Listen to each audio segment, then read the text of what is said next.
Donc, bonsoir tout le monde. Voilà, donc ce soir, nous allons parler de... Bonsoir à tous pour ce home meeting de nouveau lundi soir à 18h30. Donc, c'est vrai que le plus important dans ces home meetings, c'est cette solidarité, cette vibration commune de fraternité et de solidarité, encore une fois, de foi commune en les vibrations intérieures et spirituelles. Et pour moi, c'est très, très important de tenir cette place-là auprès de vous. Et c'est toujours un privilège, encore une fois, d'être là et parmi vous et de pouvoir vous donner donc toujours une petite vibration du moment. Voilà, qui dure un certain temps. Et puis, enfin, je vous donne une méditation qui est toujours canalisée sur le moment, où j'ai eu les petites informations qui viennent comme ça dans mes canalisations au jour le jour. Mais là, donc voilà, c'est toujours pour pouvoir augmenter nos vibrations, reclarifier notre ADN, nos vibrations énergétiques, spirituelles et informationnelles de notre corps, et c'est-à-dire monter en vibration au niveau de notre ADN et toujours en conscience, grandir en conscience dans nos vibrations et à tous les niveaux. Donc ça, c'est très important pour moi. L'humanité doit se réveiller aujourd'hui à une plus grande conscience, grandir en conscience encore une fois, et puis être heureux d'être sur Terre pour pouvoir œuvrer pour un monde meilleur aujourd'hui et demain, pour nous, pour nos enfants, pour le reste de l'humanité et avec l'humanité. Voilà. Donc aujourd'hui, voilà, le titre qui m'est venu en tête, c'était Le paradis est en nous, ou en soi. Après, j'ai mis donc Le paradis est en nous. Le paradis parce que bien souvent, on l'a mis dans l'histoire du christianisme, on l'a mis bien sûr au-dessus. Au-dessus parce que l'humanité n'en était pas encore à la descente du monde spirituel, c'est-à-dire notre âme à l'intérieur du corps. Il est vrai que je vous rappelle que depuis 2012, le corps, l'âme et l'esprit sont alignés ensemble grâce à des planètes, à la montée en vibration de la Terre, de la galaxie dans le système solaire. Et l'humanité est en lien et en lien direct avec le grand soleil central de l'univers. Donc, ça veut dire que si le grand soleil central de l'univers qui représente notre âme, si on est aligné avec ça, eh ben, ça veut dire que nous pouvons vibrer nos vibrations divines à l'intérieur de nous, d'autant plus que jamais. Donc ça, c'est important que l'être humain doit se réveiller à ce qu'il est. C'est lui qui possède le paradis sur terre, c'est-à-dire qu'il lui, je vous ai toujours dit que vous l'avez en vous, mais que c'est à vous de le créer sur la terre. Ce n'est pas à donner, depuis notre naissance, on nous apprend à donner notre pouvoir au gouvernement parce que vous rentrez dans un état quand vous êtes né, vous devenez citoyen de votre société. Alors non pas du monde, hein, bien sûr, moi je suis une citoyenne du monde et de la terre et du cosmos avec l'univers, l'intraterre, etc., avec tous les êtres multidimensionnels de ce monde, mais bien sûr, mais pas du gouvernement. Je n'ai jamais, bien sûr qu'on jouait le jeu du gouvernement jusqu'à maintenant, et on voit bien que là, avec cette crise sanitaire, etc., qu'il y a autre chose en jeu et qu'il y a un autre dessin qui est en train de se marquer et s'écrire dans cette humanité. Et voilà, donc il y a un moment donné où il faut savoir où nous créchons, que tout un chacun euh, doit faire une sorte de scan intérieur, de regard intérieur. Ça s'appelle le jugement dernier. Une dernière fois, se juger de temps en temps, savoir où est-ce que nous sommes aujourd'hui, comment on voyait les choses avant, que maintenant, comment on les voit, et qu'est-ce qu'on va nourrir en nous et donc dans le monde, parce que la vibration sur la Terre a énormément changé en positif. Parce qu'elle change en positif, les vibrations montent et montent et montent, que le gouvernement doit assaillir et asseoir son pouvoir institutionnel et liberticide sur le monde pour garder les moutons en serre, pour que l'économie reste donc nourricière pour ces êtres qui dirigent le monde et qui ont volé le monde. Et voilà, aujourd'hui, j'ai vraiment besoin que la vérité se rende possible. Là, tout à l'heure, j'ai entendu un imam parler et il disait que dans le Coran, j'ai été assez touchée, vous voyez, ça me revient juste maintenant et je ne pensais pas vous en parler, mais vous voyez, ça me touche parce que je me vois de l'autre côté de cet écran et je vois combien je suis assez transparente et il disait, les femmes, au moment du jugement dernier, le prophète a dit que les femmes seront habillées et en même temps nues. Je parle d'un imam qui redit ça, hein, au nom du prophète. Et il n'a pas épilogué dessus, d'accord? C'est son droit, c'est là où il en est. C'est un imam assez âgé et je ne le blâmerai absolument pas pour cela. Mais moi, j'ai retenu ça parce que je suis femme, parce que j'ai une solidarité très puissante envers toutes les femmes de ce monde. Je sais qu'elle représente l'espoir de ce monde. Et si elle ne se réveille pas aujourd'hui, je sais qu'il n'y aura pas d'espoir dans ce monde. Et je sais qu'elles se réveilleront de toutes les manières parce que c'est notre vibration première. Vous savez, c'est cette lionne qui va pour ses petits, qui va se réveiller pour ses petits.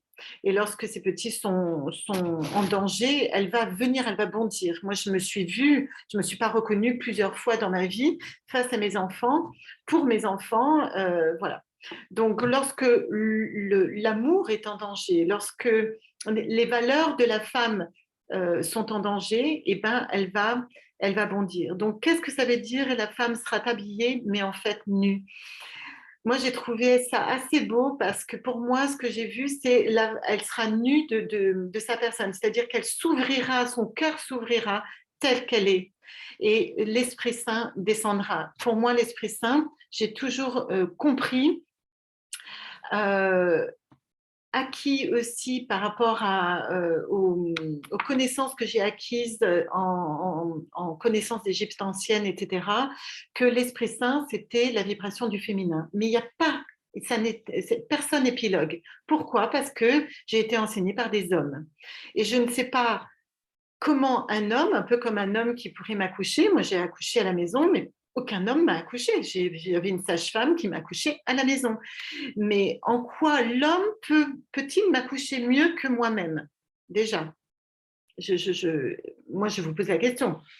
Voilà. Quel est l'homme qui peut m'accoucher plus? Bien sûr que c'est l'homme qui sait, soi-disant, oui, moi j'ai accouché plus de 1000 femmes. Ah ben bien sûr, mais vous n'avez jamais eu des règles, vous n'avez jamais eu un bébé qui bouge à l'intérieur de vous et vous n'aurez jamais du coup la première contraction qui peut dilater merveilleusement votre col. Après, le bébé descend dans le petit bassin où il faut lâcher. Jamais j'ai entendu ça d'un homme ou d'un obstétricien qui disait ça sur Internet ou autre. D'accord? Et jamais j'ai entendu un homme me dire, voilà, maintenant vous pouvez relâcher, vous pouvez dire au revoir à votre grossesse et dire bonjour à votre bébé, ou, etc., etc.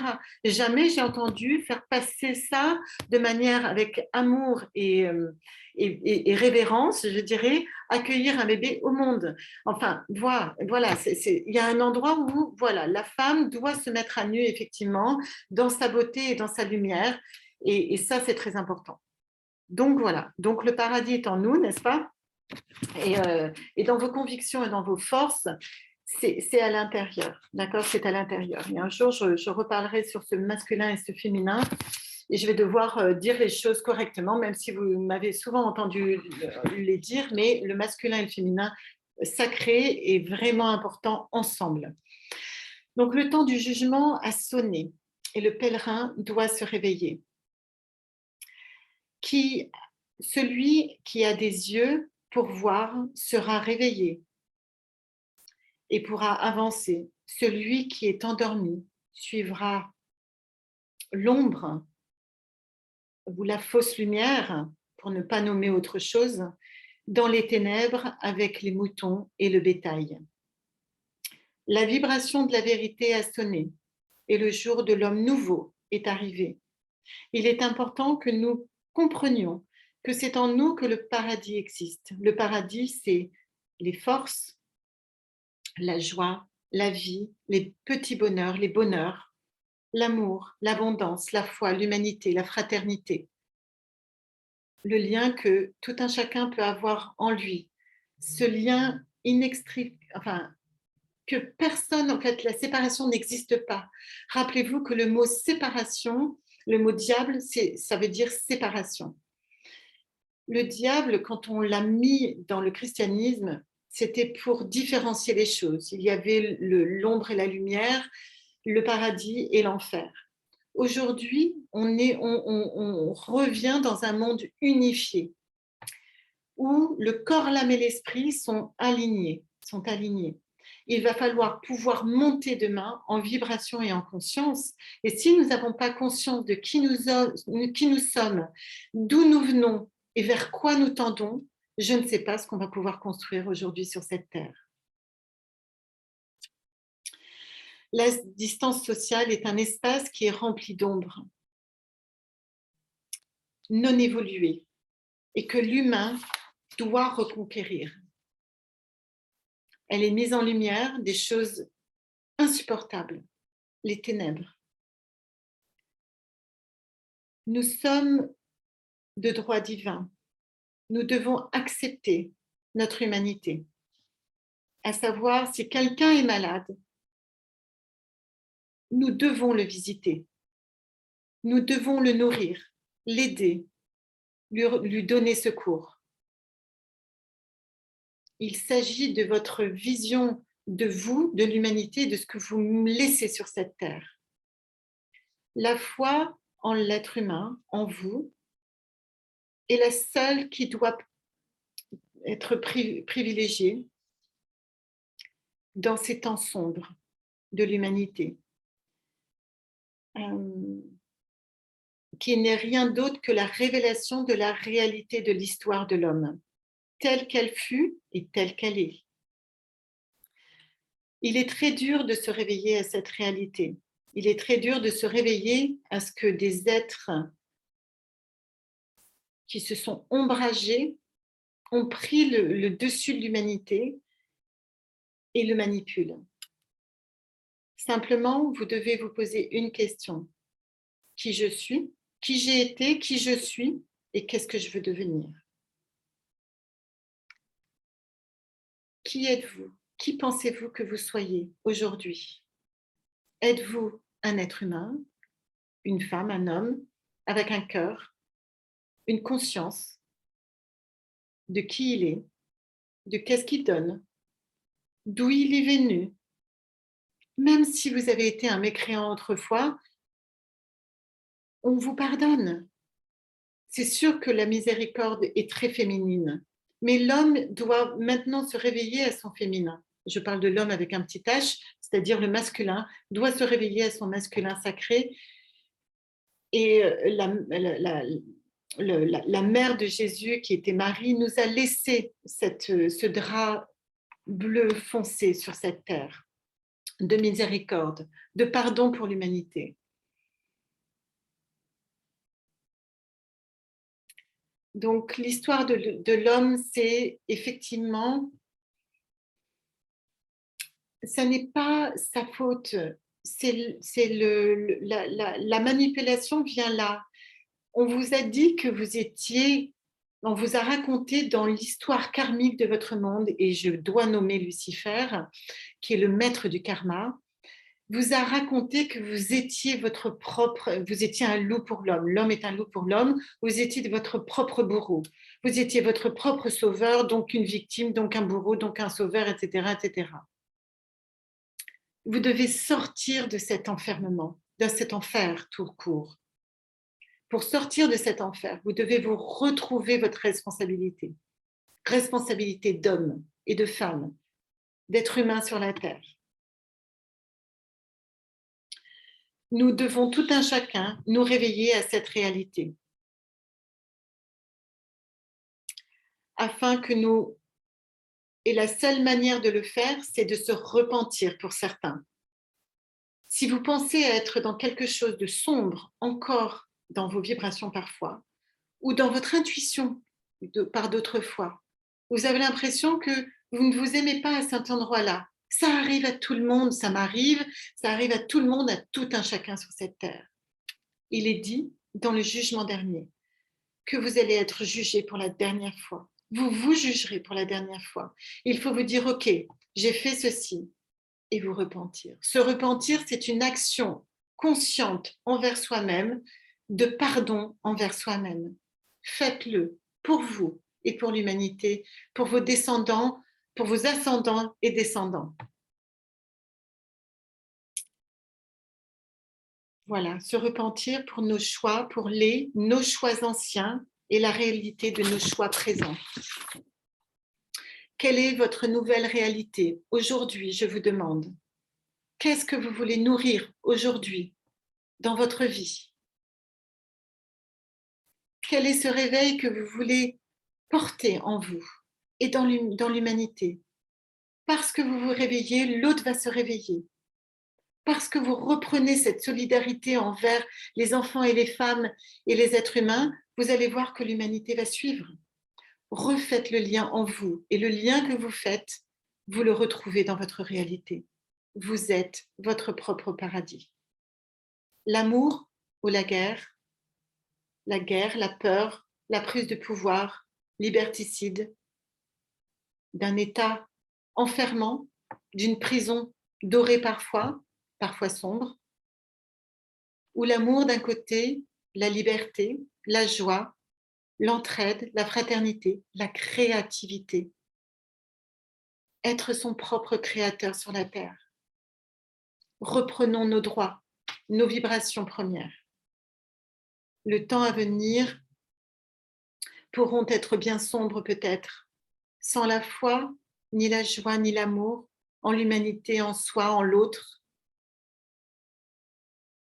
Je ne peux pas voir de vie sur la terre. Or, la vie est plus forte. Il suffit d'un homme pour 1000 êtres sombres pour se réveiller. Je crois que c'est une centaine, ça dit dans le Coran ou dans d'autres Bibles. Je crois que c'est 1%. Mais je pense que c'est vibratoire. Du moment que votre aura est grand et que vous puissiez aimer, si vous aimez une dizaine, vingtaine de personnes autour de vous, et bien ça décuple tout ça. Il suffit d'un homme qui se réveille, qui porte la liberté, qui porte la foi dans une assemblée de 100 personnes pour être plus fort que cette ombre-là. Portez votre vibration, portez votre flamme intérieure, votre lumière, vos forces, votre foi en vous et en l'humanité. La perspicacité spirituelle est de mise. Restez perspicace dans le discernement, dans la foi en vous et en l'humanité. Et restons solidaires tous ensemble. Je vous remercie.